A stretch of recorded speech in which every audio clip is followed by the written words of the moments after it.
thanks everybody for joining us on CNYHomepage.com. Frank Tomato has nicely agreed to stick around for a little bit. And Frank, we were talking Civil War toward the end of the show, and you mentioned Boonville.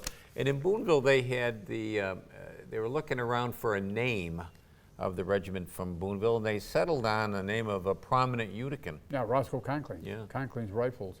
Conkling was in the House of Representatives. He was a congressman at that time before he became a senator. And to honor him, they named it the Conkling Rifles. Yeah, it's an interesting story. Yeah, I'm surprised by that because, I mean, he was, you're right, he was in the Congress, but he was a Utica mayor and he was associated with Utica, but the people up there. Yeah, well, of course, in Congress, he represented Boonville, too.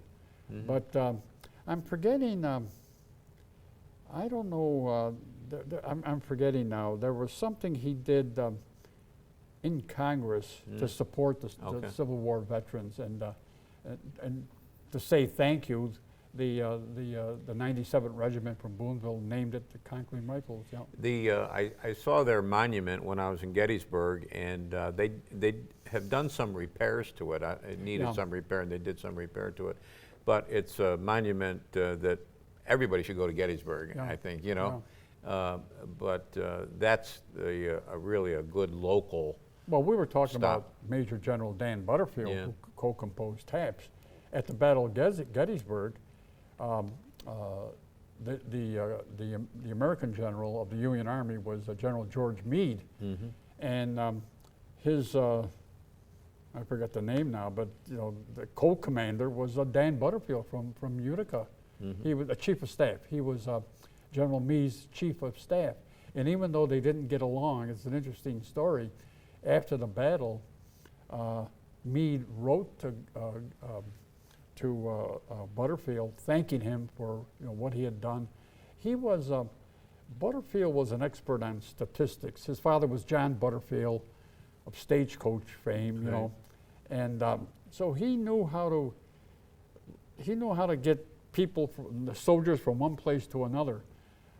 Dan Butterfield. Logistics. He knew logistics. Right. Yeah, logistics. Yeah. He knew, and there was one time, the Battle of Lookout Mountain in Tennessee, where General Grant won, I forget how many men, thousands of men from somewhere in Pennsylvania to Tennessee, and he asked Butterfield, and Butterfield got them there in days.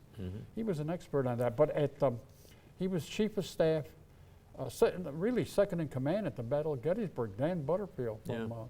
When I think of Civil War history, I think of a picture, and I know you know of this picture. It's the building still stands, Mechanics Hall. It's different looking building than it was during the Civil War because there was a fire or something and the roof is gone. Yeah. But it's the same building. There's a locksmith shop on the bottom floor. So that would be at on Liberty and Hotel Street. Liberty and Hotel. Yeah. And when President Lincoln wanted a draft because he needed more people, the draft numbers were picked down at Mechanics Hall, and I always got a kick out of this. They had a guy and they blindfolded him, and he picked the numbers out, but the guy they blindfolded was blind. So to make sure that. It was. This was in 1863. Yeah. Because the Union Army had, people forget how close the North came to losing that war, and.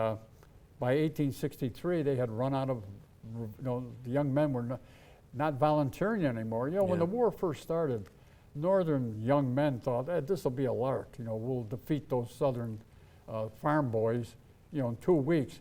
Well, by 1863, we were still losing a lot of battles. Yeah.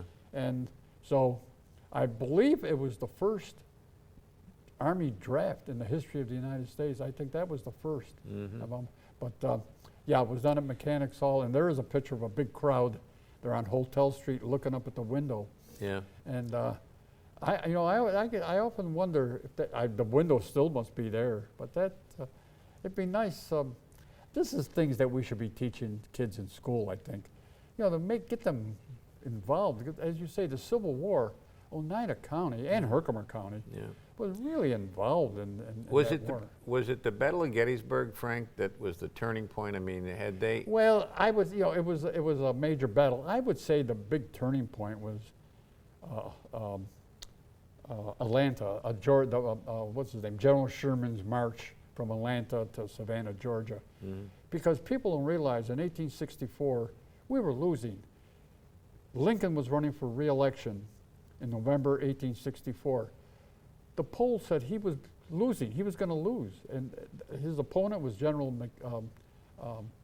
McMillan, a Union Army general, and they thought Lincoln was going to lose because the Union Army was still losing the battles, and this was after Gettysburg.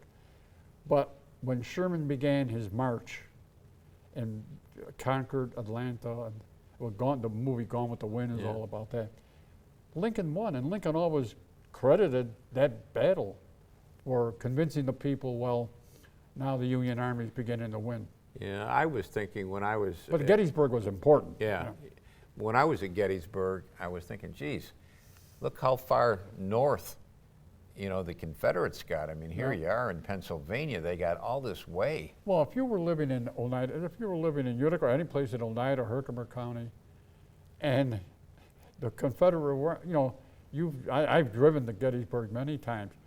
I mean, it isn't that far. Yeah. You know, it's scary that if they had taken Gettysburg, who knows, they could have continued on to Binghamton and then to Utica.